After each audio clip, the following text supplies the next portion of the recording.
Gallery में रोशनी थी, पर उस चमक में भी कोई असली चमक नहीं थी, सिर्फ दिखावटी खुशी। मालिक खान ने राजनगर के बड़े मीडिया फेस और कुछ राजनीतिज्ञों को बुला रखा था। वह दिखाना चाहता था कि शहर अब उसके हाथ में सुरक्षित है। यह मौका था उसका बड़ा तमाशा, और वहां वही तमाशा होने वाला था जिसका इंतजार आर्यन कर रहा था। आर्यन ने खुद को भीड़ में समेट लिया था। सिवा उसके सिर्फ कुछ पुराने लोगों को ही पता था कि वह अंदर है।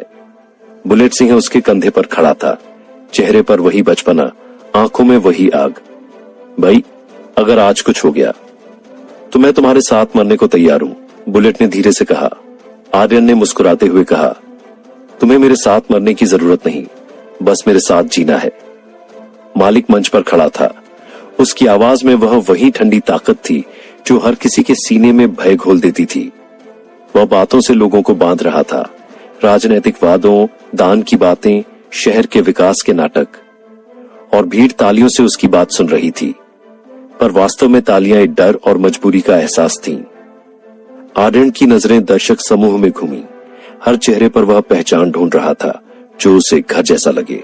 तभी उसकी नजर एक कोने में खड़ी किसी औरत पर जाकर थम गई। नंदिता। वह सुंदर थी, पर अब उसकी खूबसूरती में कोई ठहराव नहीं था। उसकी आंखों में उस रात की थकान थी। वह मालिक के पास खड़ी थी और मालिक की तरफ उसकी बातचीत कुछ ज्यादा ही सहज थी। आर्यन के सीने में कुछ धड़क उठा, दर्द और गुस्सा एक साथ। कार्यक्रम का माहौल अचानक बदल गया जब आर्यन ने मंच की तरफ कदम बढ़ाए। भीड़ में हलचल मची। सुरक्षा ने उसकी ओर देखा और तुरंत घेरने की कोशिश की। बुलेट ने उसके हाथ पकड़े रखा। धीरे से आर्यन ने कहा और वहीं रुक गया, जैसे हर कदम की गिनती की जा रही हो। मालिक की आंखों में एक अजीब सी चमक आई। उसने अनुमान लगाया था कि आर्यन कहीं न कहीं सामने आ सकता है, पर इतना सीधा, इतना बेधड़क, यह शायद उसने नहीं सोचा था। आर्यन, मालिक ने धीमे से कहा, तुम्हारा स्वागत है, पर याद रखना, इस शहर की शान अब मेरे नाम से जुड़ी है। आर्यन ने हौले से मुस्कुराकर कहा, शान? शान तो तब होगी जब जिसे तुमने मिटा दिया था वह फिर से अपने कदमों पर खड़ा होगा। भीड़ में सरसराहट हुई। कुछ लोगों की आंखों में उम्मीद, कुछ में दहशत। तभी हालात बिगड़ गए। किसी ने भीड़ में गोली चलाने की खबर फैला दी, और फिर अचानक पिस्टल की तनी सी आवाज गूंज उठी। हड़कंप मच गया। सुरक्षा रुक रुक कर गोलियां चलाने लगी। लोग भागने लगे। आर्यन ने बुलेट का हाथ कसकर पकड़ा और उसे खींचते हुए एक सर्विस डोर की तरफ बढ़ा दिया। बुलेट ने अचानक होंठों से कहा, भाई पीछे आओ, और आर्यन को पीछे धकेलते हुए उसने खुद को शेल्टर में झोंक दिया। एक तेज गोली उसके सीने में लग गई। आर्यन का वजूद जैसे ठहर गया।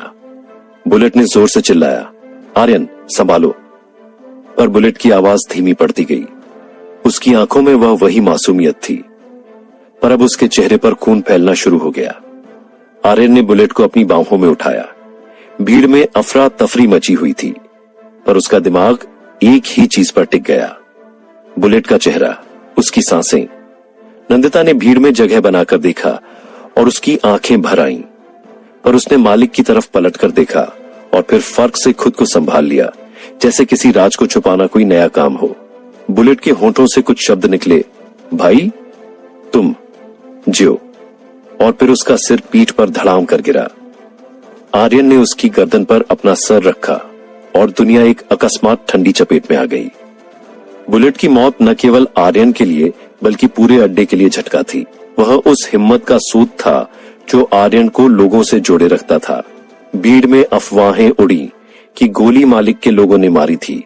कुछ ने कहा कि खुद मालिक की तरफ से कोई चाल चली गई। मालिक मंच से उतर कर आया। उसकी आंखों में झलक रही थी वही शांत क्रूरता। उसने नजरों से कहा, जो भी हुआ यह सुनिश्चित करो कि यह आर्यन की शुरुआत नहीं, आखिर हो। आर्यन ने बुलेट का शरीर जमीन पर रखा और खून को अपने हाथ पर महसूस किया। उसकी आंखों में अब सिर्फ दो चीजें थीं, दर्द और एक ठोस इरादा। उसने अपने हाथ उठाए और भीड़ में बोले, बुलेट की जानों का हिसाब मैं ले लूंगा। यह पहला संकेत है। जो किसी एक को मारेगा उसे पूरी तरह मिटा दिया जाएगा। उसकी आवाज इतनी ठंडी और ठोस थी कि आसपास के लोगों के रोंगटे खड़े हो गए। नंदिता ने पास खड़े मालिक की तरफ देखा और फिर आर्यन की तरफ। उसके चेहरे पर पछतावे और डर का मिला जुला भाव था। आर्यन की निगाहें सीधे नंदिता पर टिकीं, पर उसने कुछ भी नहीं कहा। उसके अंदर का दर्द गरज रहा था, पर बाहर से वह शांत था। वह जानता था कि सारा नाटक अभी शुरू ही हुआ था। रात भर शहर का माहौल बदला रहा। मालिक ने कहा कि यह एक आतंकी हमला था, कि किसी बाहरी तत्व ने गोली चलाई, पर राजनगर के गलियों में हर कोई जानता था कि यह किसी मामूली हमले जैसा नहीं था। यह कोई सिग्नल था, एक संदेश, और संदेश साफ था। आर्यन की वापसी से डरकर कोई भी बड़ा कदम उठाने को तैयार है। बुलेट की कब्र छोटी सी थी, पर उस कब्र पर लोग फूलों के साथ आ रहे थे। पुराने साथी, सड़क के छोटे मोटे लोग और कुछ जो अब डर के मारे आए थे। आर्यन ने खुद बुलेट की आंखें बंद की। उसने धीमे से कहा, तुमने अपनी वफादारी की कीमत दे दी भाई, मैं इसका बदला लूंगा, हर एक नाम का। उसकी आवाज में अब कड़कपन था और हर शब्द में उसे गूंजता हुआ दर्द था। लेकिन रात के आखिर में एक और चीज ने आर्यन के कदम रोक दिए। मालिक के हाथ में एक छोटी सी चीज चमकती दिखाई दी थी जब वह निकल रहा था। एक छोटी सी अंगूठी, उसी तरह की जो वीरेंद्र सिंहराज हमेशा पहनते थे। आर्यन की सांस थम सी गई। क्या यह संभव था? क्या वही अंगूठी जिसे कभी उसके पिता ने पहना था अब मालिक के हाथ में थी? यह सवाल उसके दिल में आग लगा गया, और वही आग अब बदले को और भी ज्वलंत बना रही थी। अगली सुबह राजनगर के रास्ते सुनसान थे, पर लोगों की आंखों में एक नई सावधानी थी। आर्यन ने बुलेट की मौत को अपने भीतर दर्ज कर लिया और निश्चय किया कि अब खेल के नियम बदलने होंगे। नंदिता की मुहज़बानी अभी रहस्यमयी थी। क्या वह सचमुच मजबूरी में मालिक के पास थी, या उसके पीछे कोई और बड़ा कारण था? आर्यन के दिमाग में सवाल घूम रहे थे, पर जवाब एक एक कर खुलेंगे, और जब खुलेंगे तो शहर की मिट्टी खून से रंग जाएगी। रात की गहराई में किसी अंधेरे कमरों में मालिक ने किसी को फोन पर कहा, बुलेट का अंत एक संकेत है। आर्यन को अब समझना होगा कि सिंहराज का तख्त उसके हाथ में नहीं लौटेगा। फोन की दूसरी तरफ कोई गंभीरता से बोला, सर, पर उसके पास अभी भी कुछ पुराने रिश्ते बचे हैं, वह अकेला नहीं। मालिक ने हंसकर कहा, अकेले नहीं, पर हम अकेले ही तय कर देंगे कि कौन जीवित रहेगा। और वहीं आर्यन ने एक कुर्सी पर बैठकर अपनी छोटी सी अलमारी से पिता की तस्वीर निकाली। उसने उंगली से तस्वीर पर पड़े धुंधले निशान को छुआ और धीरे से कहा, पिताजी, आपने हमें यह कहा था, सिन्हा कभी मरते नहीं, अब मैं उसे साबित कर रहा हूं। उसकी आंखों में ठंडा आश्वासन था और होठों पर कड़वी मुस्कान। यह पहला बड़ा झटका था, एक मौत जो कहानी की दिशा बदल देगी, एक अंगूठी जो एक नए राज की कुंजी बन सकती है, और एक वादा जो अब सिर्फ शब्द नहीं रहा।